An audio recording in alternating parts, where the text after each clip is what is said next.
ಆತ್ಮೀಯ ಬಂಧುಗಳೇ, ಮಹಾಭಾರತ ಉದ್ಯೋಗ ಪರ್ವ ವಿದುರ ನೀತಿ ಇದರಿಂದ 7ನೇ ಅಧ್ಯಾಯವನ್ನ ತಿಳ್ಕೊಳ್ತಾ ಇದ್ವಿ. ಹೋದ ಭಾಗದಲ್ಲಿ ಲಕ್ಷ್ಮಿ ಯಾರ್ಯಾರ ಹತ್ರ ಎಲ್ಲ ಹೋಗೋದಿಲ್ಲ ಅನ್ನೋದ್ರ ಬಗ್ಗೆ ತಿಳ್ಕೊಂಡ್ವಿ.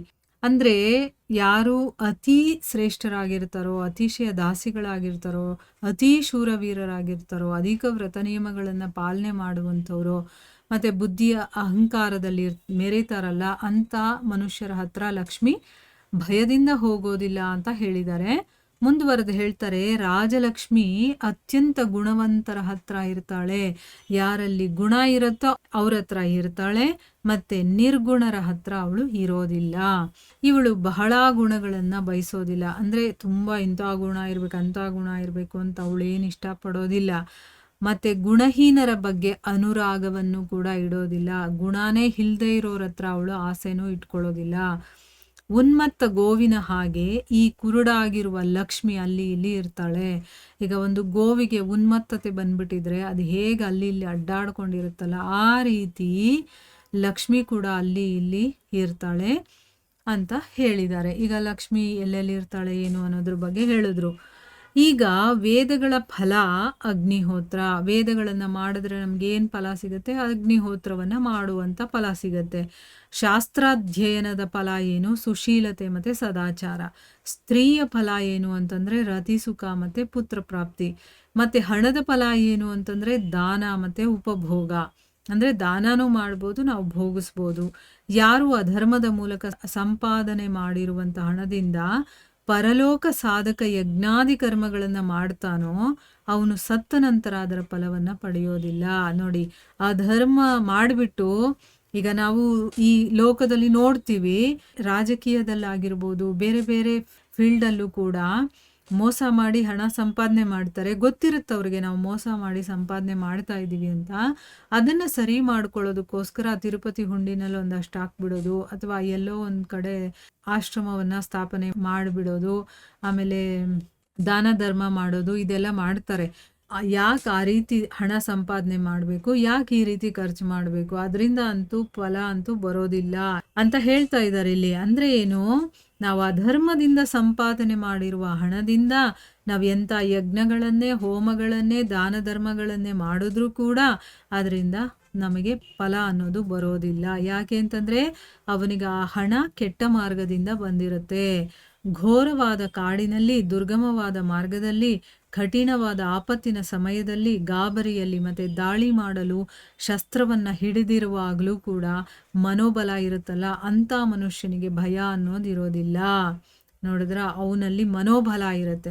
ನಾವು ಅಂದ್ಕೊಂಡಿರ್ತೀವಿ ಶರೀರ ಬಲನೇ ದೊಡ್ಡದು ಅಂತ. ನಿಜವಾಗ್ಲೂ ಶರೀರ ಬಲಕ್ಕಿಂತ ಮನೋಬಲ ತುಂಬ ದೊಡ್ಡದು. ಈಗ ಶರೀರದಲ್ಲಿ ಶಕ್ತಿ ಇಲ್ಲ ಅಂತಂದ್ರು ನಾವು ಮಾಡಬೇಕು ಅನ್ನೋ ಛಲ ಬಂದಾಗ ಮನಸ್ಸು ಅದನ್ನು ಮಾಡಲೇಬೇಕು ಅಂತ ತೀರ್ಮಾನ ಮಾಡುತ್ತಲ್ಲ, ಆಗ ಶಕ್ತಿ ಇಲ್ಲದೆ ಇರೋನಿಗೂ ಶಕ್ತಿ ಬಂದ್ಬಿಡುತ್ತೆ.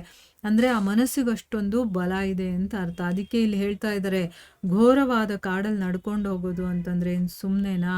ಇನ್ನು ದುರ್ಗಮವಾದಂಥ ಮಾರ್ಗದಲ್ಲಿ ನಡೆಯೋದು ಅದು ಕಷ್ಟ. ಇನ್ನು ತುಂಬ ಕಷ್ಟದ ಸಮಯದಲ್ಲಿ ಗಾಬರಿ ಆದಾಗ, ಆಮೇಲೆ ಕೈಯಲ್ಲಿ ಶಸ್ತ್ರವನ್ನು ಹಿಡಿದಾಗ್ಲೂ ಮನೋಬಲ ಅನ್ನೋದು ಇರುತ್ತಲ್ಲ, ಅಂತ ಮನುಷ್ಯನಿಗೆ ಯಾವತ್ತೂ ಭಯ ಅನ್ನೋದು ಆಗೋದಿಲ್ಲ ಅಂತ ಇಲ್ಲಿ ಹೇಳ್ತಾ ಇದ್ದಾರೆ. ಇನ್ನು ಉದ್ಯೋಗ, ಸಂಯಮ, ದಕ್ಷತೆ, ಎಚ್ಚರಿಕೆ, ಧೈರ್ಯ, ಸ್ಮೃತಿ ಮತ್ತೆ ಯೋಚನೆ ಮಾಡಿ ಕೆಲಸವನ್ನ ಪ್ರಾರಂಭ ಮಾಡೋದು, ಇದೆಲ್ಲ ಕೂಡ ನಾವು ಉನ್ನತಿಯ ಕಡೆಗೆ ಹೋಗೋದಕ್ಕೆ ಮೂಲ ಮಂತ್ರ ಅಂತ ತಿಳ್ಕೊಳ್ಳಿ ಅಂತ ಹೇಳ್ತಾ ಇದ್ದಾರೆ. ಆಮೇಲೆ ತಪಸ್ವಿಗಳ ಬಲ ಏನು? ತಪ.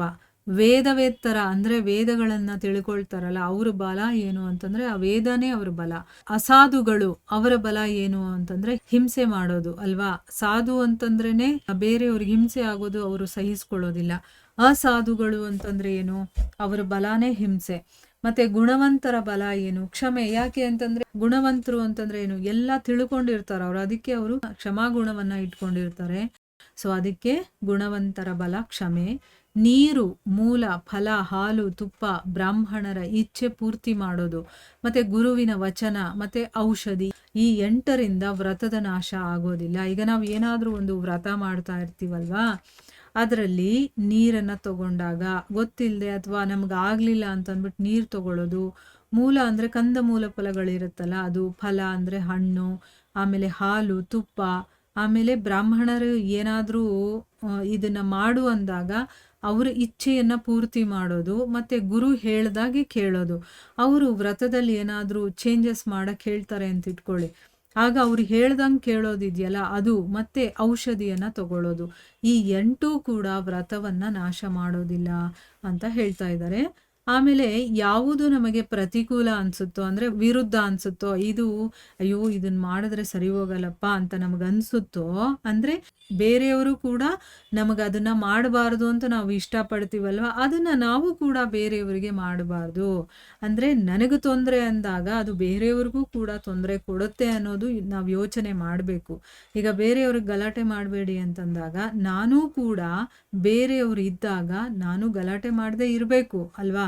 ನನಗೆ ತೊಂದರೆ ಕೊಡೋದು, ನನಗೆ ವಿರುದ್ಧವಾಗಿರೋದು ಬೇರೆಯವ್ರಿಗೂ ಆ ರೀತಿ ಮಾಡಬಾರ್ದು. ನಿಜವಾಗ್ಲೂ ಹೇಳಬೇಕು ಅಂತಂದರೆ ಧರ್ಮದ ಸ್ವರೂಪನೇ ಇದು ಅಂತ ಹೇಳ್ತಾ ಇದ್ದಾರೆ. ಅಂದರೆ ನಮಗೇನು ತೊಂದರೆ ಆಗುತ್ತೋ ಅದನ್ನು ನಾವು ಬೇರೆಯವ್ರಿಗೂ ಮಾಡೋಕ್ಕೆ ಹೋಗಬಾರ್ದು ಅನ್ನೋದು ಅದೇ ಧರ್ಮದ ಸ್ವರೂಪ ಅಂತಂದ್ಬಿಟ್ಟು ಇಲ್ಲಿ ಹೇಳ್ತಾ ಇದ್ದಾರೆ. ಇದಕ್ಕೆ ವಿಪರೀತವಾಗಿ ಯಾವುದರಲ್ಲಿ ಕಾಮನೆಯಿಂದ ಪ್ರವೃತ್ತವಾಗುತ್ತೋ ಅದಂತೂ ಅಧರ್ಮನೇ. ಅಂದರೆ ನಾವು ಯಾವುದನ್ನ ಮಾಡಬಾರ್ದು ಬೇರೆಯವರು ನಮಗೆ ಅಂದ್ಕೊಂಡು ನಾವೇ ಬೇರೆಯವ್ರಿಗೆ ಅದನ್ನು ಮಾಡ್ತೀವಲ್ವಾ, ಅದು ನಿಜವಾಗ್ಲೂ ಅಧರ್ಮ ಅನ್ನಿಸ್ಕೊಳ್ಳುತ್ತೆ. ಇದಕ್ಕೆ ವಿಪರೀತವಾಗಿರೋದು ಅಂದರೆ ಕಾಮನೆಯಿಂದ ನಾವು ಅದನ್ನು ಮಾಡೋಕ್ಕೆ ಹೋಗ್ತೀವಲ್ವಾ, ಅದು ಅಧರ್ಮ ಅಂತ ಹೇಳ್ತಾ ಇದ್ದಾರೆ. ಇಲ್ಲಿಗೆ ನಾವು ನಿಲ್ಲಿಸೋಣ. ಹರೇ ಕೃಷ್ಣ.